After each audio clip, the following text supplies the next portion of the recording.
నమస్తే అండి, హరిబాబుని మాట్లాడుతున్నాను. మనం అవినీతి మీద ఒక చిన్న వీడియో తీద్దామండి. ఇప్పుడు 4-5 ఏళ్ళ నాడు తీసా ఒకటి. ఎంఆర్ఓలోను రెవెన్యూ వాళ్ళలో జరిగే అవినీతి గురించి అప్పుడు చెప్పాను. అసలు ఈ గత 3 రోజుల నుంచి చూస్తుంటే ఢిల్లీలో హైకోర్టు జస్టిస్ యశ్వంత్ వర్మ గారింట్లో 5-6 బస్తాలు ఇడుగుతారా 5-6 బస్తాలు నోట్ల కట్టలు దొరకటం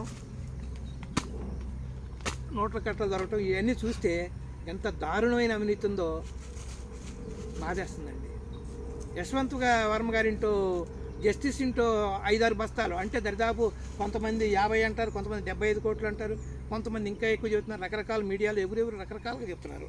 తప్పమ్మ అట్లా రకరకాలుగా చెప్తున్నారు. ఎంతైనా సరే 50-60 కోట్లు తక్కువ తెలియదు. ఒక హైకోర్టు జస్టిస్ ఇంట్లో జస్టిస్ యశ్వంత్ వర్మ గారి ఇంట్లో 50 నుంచి 75 కోట్లు దొరకటం అంటే ఏంటండి అది? జీతం ఎంత? తప్పమ్మ జీతం ఎంత? అన్ని ఉండటమేంటి? 14వ తారీఖు రాత్రి హోలీ రోజు అగ్ని ప్రమాదం జరిగిందంట. ఫైరింగ్ సర్వీస్ వాళ్ళు వచ్చారంట. వాళ్ళు గమనించారంట. ఇవన్నీ గమనించి మరుసటి రోజు హైకోర్టు చీఫ్ జస్టిస్కి వెళ్ళిపోయింది. ఆ తర్వాత హైకోర్టు చీఫ్ జస్టిస్కి వెళ్ళినాక దేవేంద్ర కుమార్ ఉపాధ్యాయ ఆయన ఏం చేశాడు? 15వ తారీఖు మార్నింగ్ 9 గంటలకల్లా chief justice of supreme court Sanjiv Khanna గారికి చెప్పాడు. సంజీవ్ ఖన్నా గారికి చెప్తే ఆయన స్టన్ అయిపోయాడంట. ఇన్ని డబ్బులు దొరకటం ఏంటి అని. ఎంత దారుణమైన విషయం అండి, ఎంత దారుణమైన విషయం. హైకోర్టు జస్టిస్ ఇంటో ఢిల్లీ హైకోర్టు జస్టిస్ ఇంటో 50 నుంచి 75 కోట్ల రూపాయలు దొరకటమా? లెక్క తెలియలేదండి. ఇంకా దాస్తున్నారు. సరే, ఇది అయిపోయింది. ఎంక్వైరీ అయ్యమన్నారు, అంతా బాగుంది. అంతలో ఆయన ఫైర్ సర్వీసెస్ చీఫ్ వస్తాడు, అతుల్ గర్గ్ అని. ఆయన వచ్చి అంటాడు అసలు ఏమీ దొరకలేదు అన్నట్టుగా మాట్లాడతాండి. ఆయన ఏమన్నా చిన్న ఫైర్ సర్వీస్ ఇన్స్పెక్టరా? ఆయన ఎవరండి? Delhi fire service chief. ఆయన ఏమంటాడు? అతడు ఏమి జరగలేదన్నట్టుగా మాట్లాడతాడు. అంటే మళ్ళీ అనుమానం, అంటే ఇక అనుమానం క్రియేట్ చేసి జనాలను కన్ఫ్యూజ్ చేసి ఏమీ లేదన్నట్టుగా మసిపూసి మారాడు కాయటానికి. ఒక్క వార్తతో దేశమంతా అసలు ఇంతకన్నా దారుణం. 14వ తారీఖు రాత్రి బయటపడితే 15వ తారీఖు మార్నింగ్ చీఫ్ జస్టిస్కి తెలిస్తే, సుప్రీంకోర్టు చీఫ్ జస్టిస్కి 21వ తారీఖు దాకా వార్త ఎందుకు బయటకు రాలేదండి? ఎంత దారుణం అండి. 6 రోజులు దాచేస్తారు మీరు వార్తనే. అదే చిన్న ఉద్యోగస్తులు ఇంట్లో దొరికితేనేమన్నా బయట పెడతారా? ఆడు 100, 1000, 10,000 వాళ్ళు లంచాలు తీసుకుంటే ఎస్ఐలు, సిఐలు, రెవెన్యూ వాళ్ళు, పొలిటీషియన్స్ కానీ ఎవరిని తీసుకున్నా బయటేస్తారా? జస్టిస్ హైకోర్టు జస్టిస్ ఇంట్లో దొరికితే మాత్రం 6 రోజులు దాచిపెడతారా? ఎంత అన్యాయం అండి ఇది. తప్పు కదా. ఎవరు తప్పు చేసినా తప్పే. ఇప్పుడు దాకా దేశంలో ఏమన్నా కొద్దో గొప్ప నమ్మకం ఉందంటే న్యాయ వ్యవస్థ మీద ఉందండి. న్యాయ వ్యవస్థ మీద ఉంది. అలాంటిది మీరు కూడా 5 రోజులు 6 రోజులు దాచేసి ఇప్పటికి అతుల్ గారు ఎవరో ఫైర్ సర్వీస్ చీఫ్ అతుల్ గారు అన్నట్టు ఇంకా ఉంది, లేదు, దొరకలేదు అనుమానాస్పదంగా చెబుతున్నారు. దాని మీద కమిటీ వేశారు సంజీవ్ ఖన్నా గారు. ఇవాళ 24వ తారీఖు అనుకుంటాను, ఇవాళ బయటపడింది. ఆ కమిటీలో ఏదో జరిగింది, దొరికినాయి అన్నట్టు ప్రాథమిక నివేదిక అంట. ప్రాథమిక నివేదిక ముందు 21వ తారీఖే దేశం మొత్తం తెలిసిపోయింది ఈ గబ్బు. తప్పు కదండి అది. ఒకప్పుడు ఎక్కడో ఒకళ్ళు చేసేవాళ్ళు, సుప్రీంకోర్టు కానీ హైకోర్టు లెవెల్లో, జడ్జీల లెవెల్లో. ఇప్పుడు ఎక్కువ చేస్తున్నారు. కింది స్థాయి కోర్టు నుంచి, ఇంకా మీరు చెప్పాలంటే జిల్లా స్థాయి కోర్టుల నుంచి, తాలూకా స్థాయి, జిల్లా స్థాయి కోర్టు నుంచి, హైకోర్టు నుంచి సుప్రీంకోర్టు దాకా ఈ గబ్బు ఉంది సార్. నేను చెప్తాను. ఎందుకంటే 2010లో నేను ఒక సుప్రీంకోర్టు జస్టిస్ మీద అప్పుడు చీఫ్ జస్టిస్ గారు ఎస్హెచ్ కపాడియా గారు ఉండగా నేను ఒక కంప్లైంట్ ఇచ్చానండి. నాకు తెలుసు ఒక ల్యాండ్ గ్రాబర్ గచ్చిబౌలిలో ఏ విధంగా స్టాజ్ వైజ్ మేనేజ్ చేసుకుని, చూడండి ఇగో డేట్ కూడా 21/12/2010. అప్పుడు ఎస్హెచ్ కపాడియా గారు ఉండేవాడు. ఎంత గొప్ప మనిషి అంటే ఆయన అడ్వకేట్ కూడా కాదు. ఫస్ట్ ఒక అడ్వకేట్ దగ్గర గుమ్మస్తాడంట. కష్టపడి తర్వాత చదువుకుని అడ్వకేట్ అయ్యాడు. అడ్వకేట్ తర్వాత గవర్నమెంట్ లీడర్ అయ్యాడు. ఆ తర్వాత హైకోర్టు జస్టిస్ అయ్యాడు. తర్వాత సుప్రీంకోర్టు జస్టిస్ అయ్యాడు. తర్వాత సుప్రీంకోర్టు చీఫ్ జస్టిస్ అయ్యాడు. చాలా గొప్ప మనిషి.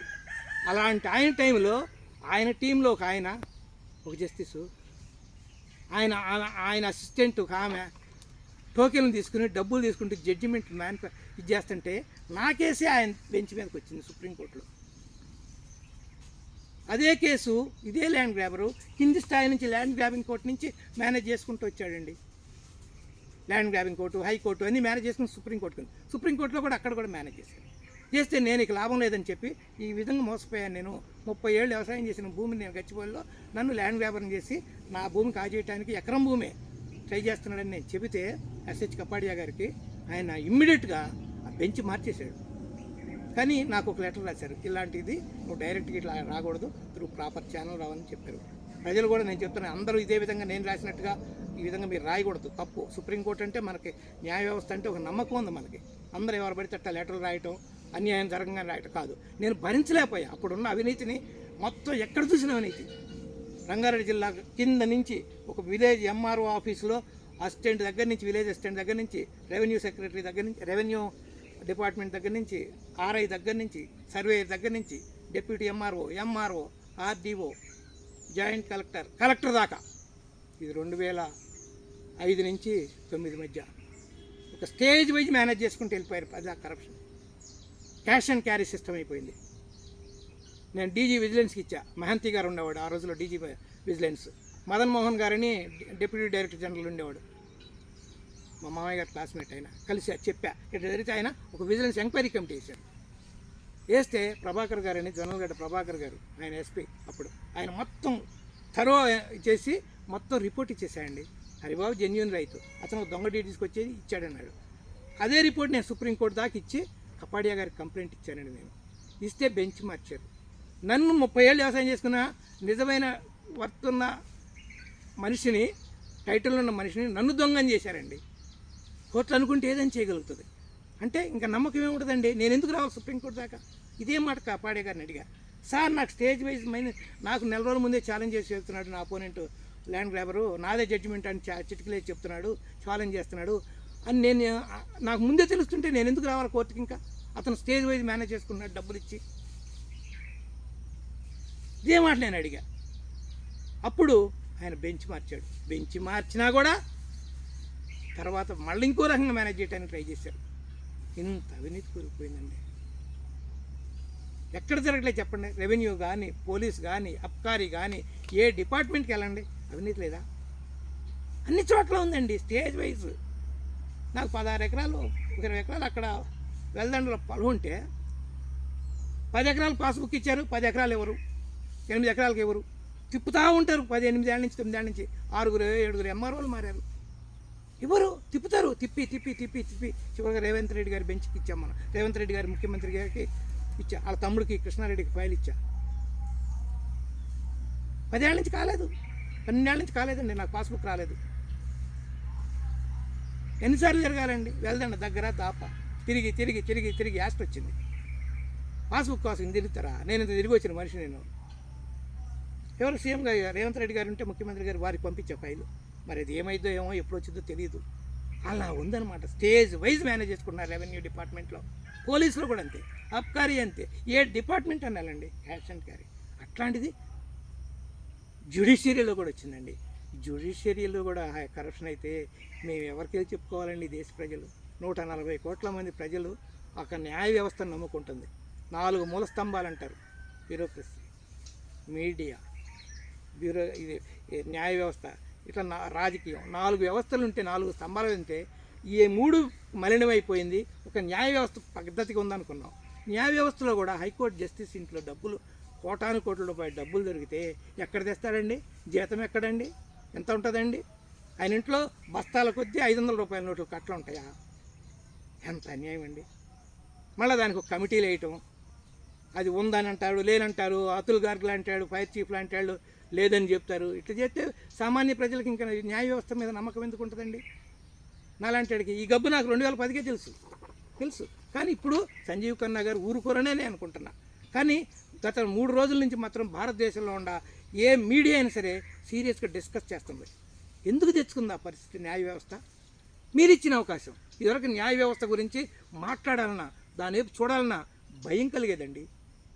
నేను తిన్న దెబ్బలకి నాకుంద ఒకే ఒక ఎకరం, ఆ ఎకరం పొలం పోగొట్టుకోలేక ఎస్హెచ్ కపాడియా గారు, చీఫ్ జస్టిస్ ఆఫ్ సుప్రీంకోర్టు, ఆయన దాకా కంప్లైంట్ ఇచ్చా.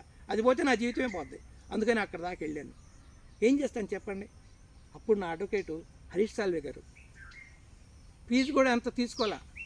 ఆయన భార్య హరీష్ సాల్వే, ఆయన భార్య నామినల్ ఫీజు తీసుకుని 1 ఎకరం రైతు అన్యాయం జరిగిపోయాడు, పాపం నిజమైన రైతు ఇదయ్యాడని ఆయనే వాదించి నన్ను బయటపడేశాడు. చెబుతున్నానండి, సుప్రీంకోర్టు దాకా ఉంటే ఇంక మేము ఎవరికి చెప్పుకోవాలా? కోటాను కోట్ల రూపాయలు, 60-70-75 కోట్ల రూపాయలు ఆయన ఇంటో దొరికిద్దా?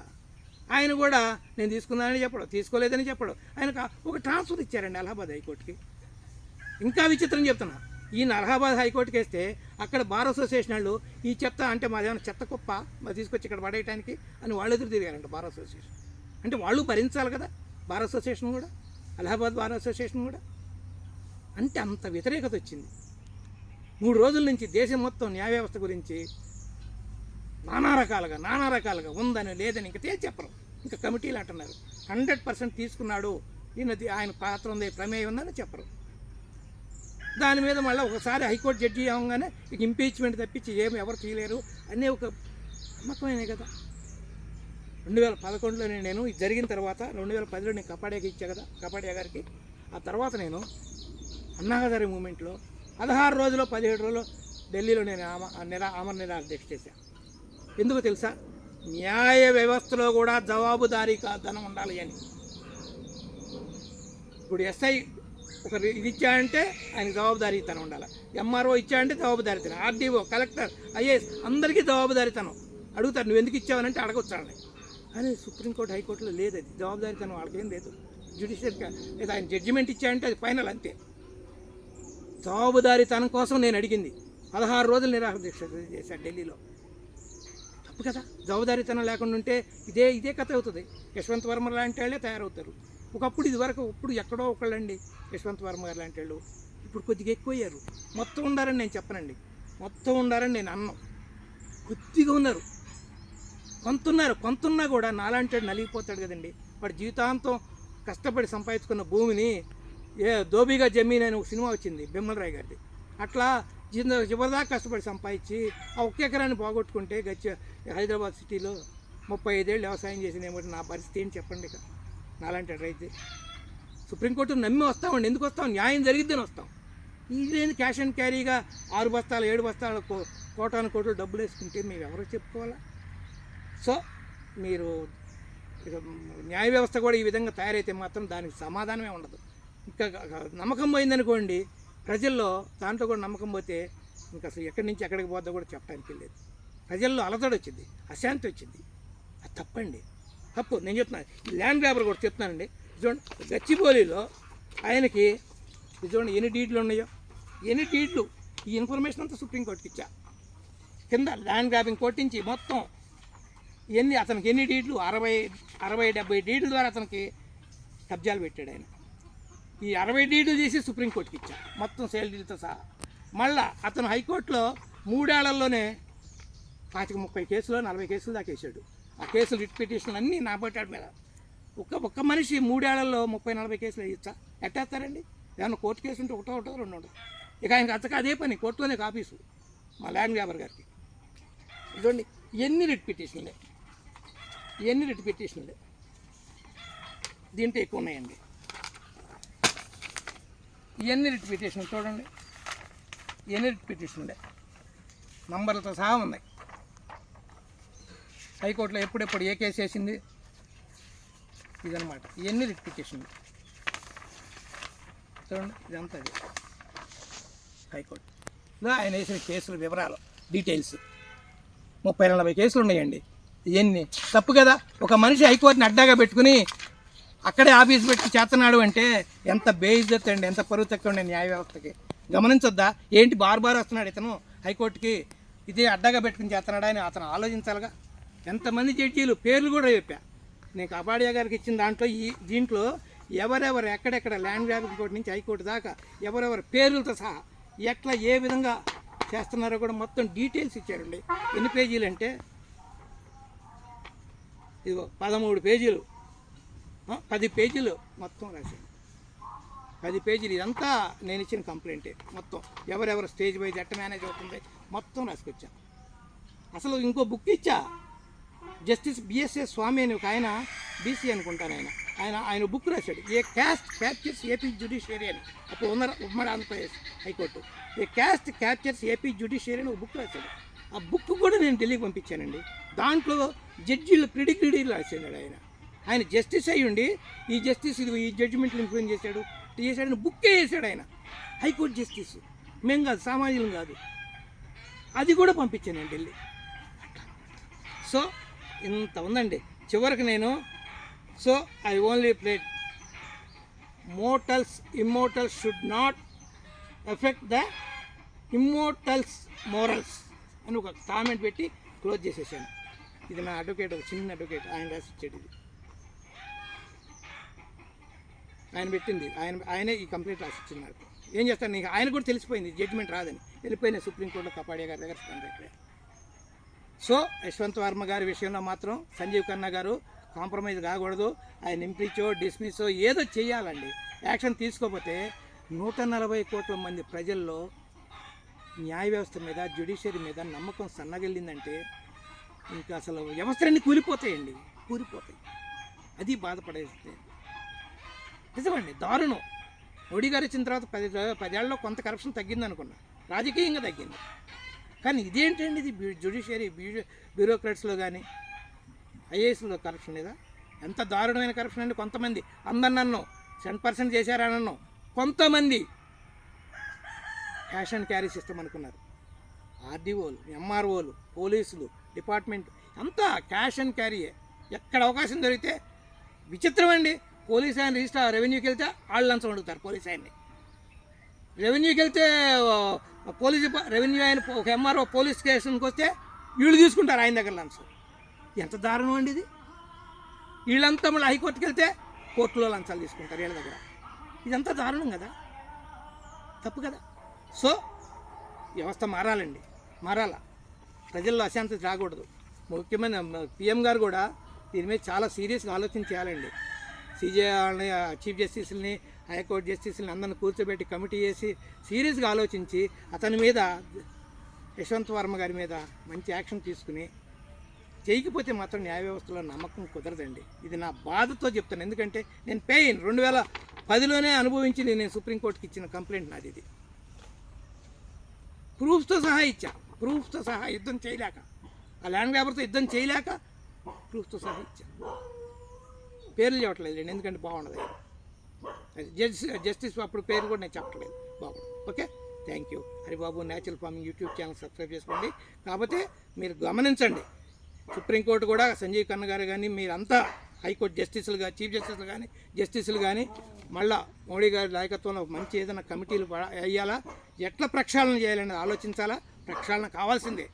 కాకపోతే మాత్రం ప్రజల్లో అశాంతి అలజడి వచ్చేస్తుంది. ఓకే, హరిబాబు న్యాచురల్ ఫార్మింగ్ అవినీతి మీద మనకున్న చిన్న వీడియో ఇది. నాకు ఎందుకంటే 3 రోజుల నుంచి చేద్దాం అనుకుంటున్నా, తోటకు రాలా, ఇక్కడికి వస్తేనే వీడియో దిగుతుంది. ఓకే, ఇది చూడండి. ఇదివరకే రెవెన్యూ వాళ్ళ మీద ఒక్కళ్ళ మీదే పెట్టాను నేను అవినీతిని. ఇప్పుడు జ్యుడిషియరీలో దొరికింది, హైకోర్టు సుప్రీంకోర్టులో దొరికింది. Okay, thank you friends. Haribabu natural farming YouTube channel subscribe చేసుకోండి. బాయ్.